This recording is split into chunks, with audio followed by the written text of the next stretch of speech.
23 janvier 1969, le corps sans vie de Thérèse Adam, 45 ans, est retrouvé au bord de la voie ferrée, non loin de son domicile. Elle est dénudée jusqu'à la poitrine, mais pas violée.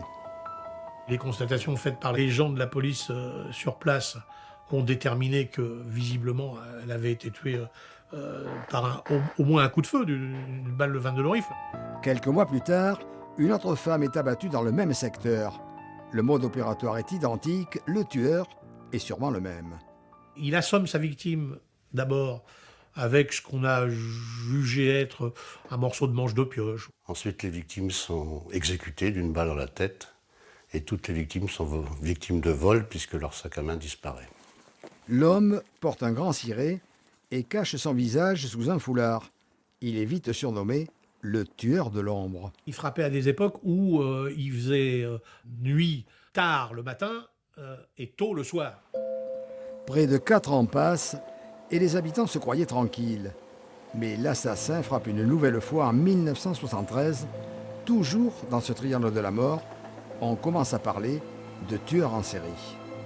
On pouvait parler à l'époque d'un tueur en série à l'américaine, c'est-à-dire arme à feu, c'est-à-dire une ambiance toujours la même. On avait l'impression d'être dans un polar, et avec ces terribles rebondissements qui étaient un meurtre de plus à chaque fois. Toute la presse déboule dans l'Oise et fait de l'affaire ses gros titres. Dans le bassin crayois, c'est la panique chez les femmes. À tel point que les femmes brunes couraient chez leur coiffeur pour se faire teindre en blonde, parce que, apparemment, le tueur visait des brunes. Les crimes s'enchaînent. Le serial killer assassine 6 femmes, mais il ne s'arrête pas là.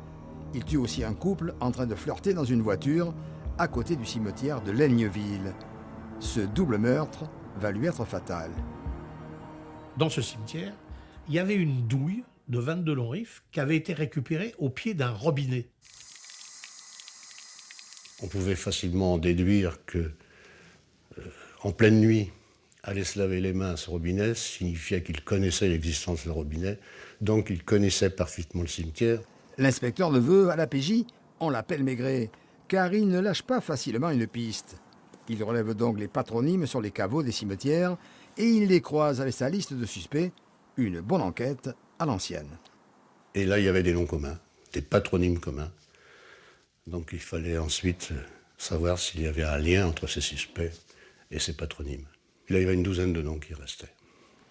Les suspects sont appréhendés et un coup de fil anonyme dénonce un père de famille de Montataire, Marcel Barbeau, ouvrier chez Saint-Gobain. Et il est dans la liste du cimetière. La police tient enfin le tueur de l'ombre. Chez les voisins, c'est l'incompréhension. C'est un bon voisin. Hein. Que je le rencontre souvent dans l'escalier, tous les jours.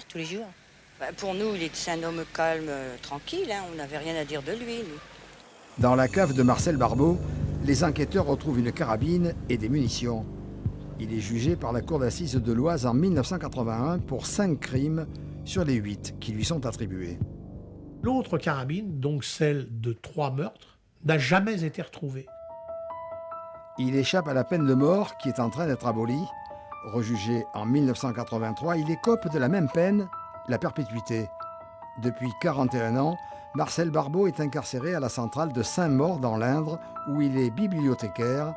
Il n'a jamais avoué la série de crimes.